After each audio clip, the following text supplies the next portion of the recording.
کیا میسج پر سلام کا جواب دینا واجب ہے؟ واٹس ایپ یا میسج کے ذریعے جو سلام آتا ہے کیا اس کا جواب دینا بھی واجب ہے؟ محمد سہیل دہلی سے، نہیں واجب نہیں ہے. جو سامنے آپ کے موجود ہو اور آپ کو سلام کرے اس کا جواب واجب ہے. خط کا پہ سلام کا جواب بھی واجب نہیں ہے.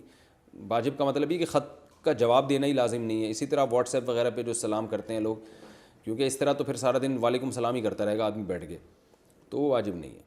ہاں اگر آپ نے اس کو جواب دینا ہے، اس نے کوئی بات پوچھی ہے، تو پھر پہلے اس کے سلام کا جواب دیں، پھر آپ باقی سوال کا جواب دیں. خالی السلام علیکم لکھ کے کسی نے بھیج دیا، آپ وعلیکم السلام لکھ کے بھیج رہے ہو، تو یہ تو ان لوگوں کا کام ہے جن کے پاس ٹائم بہت زیادہ ہے.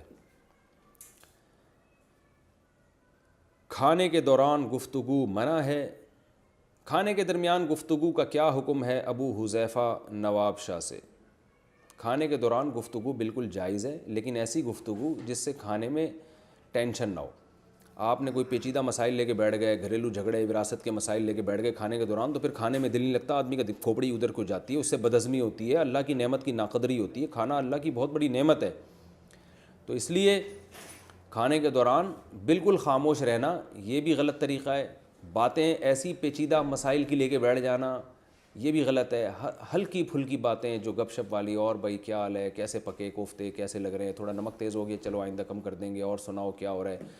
تو یہ ہلکی پھلکی گپ شپ والی باتیں کر سکتے ہیں، بلکہ کرنی چاہیے. بالوں میں کہہ رہے ہیں کہ ڈرامے میں نکاح حقیقت میں ہو جاتا ہے؟ ڈرامے میں لڑکا لڑکی کا نکاح ہوتا ہے، اس کا کیا حکم ہے؟ حافظ زبیر امریکہ سے.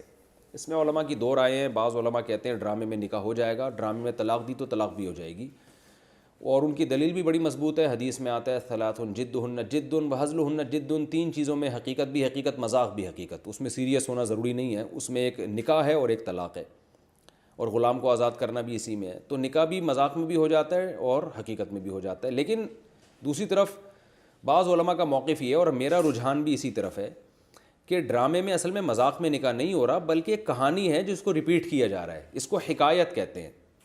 تو حکایتاً اگر کوئی نکاح کر رہا ہے، یعنی کسی کو نقل کر رہا ہے نکاح کو، یا طلاق دے رہا ہے، تو وہ نہیں ہوتی. جیسے ہم کوئی کہانی پڑھ رہے ہوں، اب کتاب میرے سامنے رکھی ہے، میں کہانی پڑھ کے سنا رہا ہوں، اور اس کہانی میں زید کا میں ملفوظ پڑھ کے سناؤں کہ زید یہ کہہ رہا ہے کہ میں نے اپنی بیوی کو طلاق دی طلاق دی طلاق دی، تو میں اب لفظ تو میرا یہ ہے کہ میں نے اپنی بیوی کو طلاق دی، مگر وہ میں نہیں دے رہا، میں تو اس کے قول کو نقل کر رہا ہوں. یعنی وہ زید کا جو قول ہے اس کو میں نقل کر رہا ہوں. تو جو ڈرامہ بھی اصل میں کریکٹر ہوتا ہے، اس کے پیچھے کہانی ہوتی ہے، اسکرپٹ ہوتی ہے. تو ڈرامے والے اس کو کتاب کو پڑھ کے نہیں سنا رہے، ایکٹنگ کر کے سنا رہے ہیں اس اسکرپٹ کو، اس پوری کہانی کو. تو اصل میں وہ ہزل نہیں ہے کہ مذاق میں دے رہے ہیں، بلکہ وہ کہانی جو طے شدہ پہلے سے لکھی ہوئی ہے اس کو پڑھ کے سنایا جا رہا ہے اس میں. تو اس لیے ہماری رائے اس میں ابھی تک جو رجحان ہے وہ یہی ہے کہ اس سے نہ نکاح ہوگا نہ طلاق ہوگی. لیکن نکاح اور طلاق کا معاملہ ہے بڑا حساس، تو اس لیے اس میں ڈرامے والوں کو چاہیے کہ مذاق میں نکاح نہ کریں، یعنی حکایتاً بھی نہ کریں، کیونکہ بہت سے علماء اس کے قائل ہیں کہ طلاق ہو جائے گی بہرحال. تو طلاق اور نکاح ایسا مسئلہ نہیں ہے جس میں آپ اختلاف کی بھینٹ چڑھا دیں. اس کو احتیاط کے پہلو کو اختیار کرنا چاہیے. ڈرامے میں نہ طلاق دی جائے اور نہ نکاح کرایا جائے. ہاں کچھ تدبیریں ایسی ہیں جس سے ڈرامہ بھی رہے گا، وہ علماء سے پوچھی جا سکتی ہیں. اگر کوئی ڈرامہ، وہ تو ڈرامے بنانا جائز نہیں ہے، لیکن اگر کوئی بنا ہی رہا ہے تو نکاح اور طلاق سے بچنے کے لیے علماء سے رابطہ کیا جا سکتا ہے. کوئی ایسا بے غبار طریقہ ہو کہ ڈرامہ بھی ہو جائے اور نکاح بھی نہ ہو. اس کے کچھ تدبیریں ہوتی ہیں، کچھ ورڈنگ تھوڑی سی ایسی چینج علماء کر کے دے دیں گے جس سے وہ نہ نکاح ہوگا، بالاتفاق نہ تو نکاح ہوگا اور نہ ڈیورس ہوگی، طلاق ہوگی. تو ایسے طریقے ہوتے ہیں. لیکن یہ کہ ہے بہرحال یہ اختلافی مسئلہ.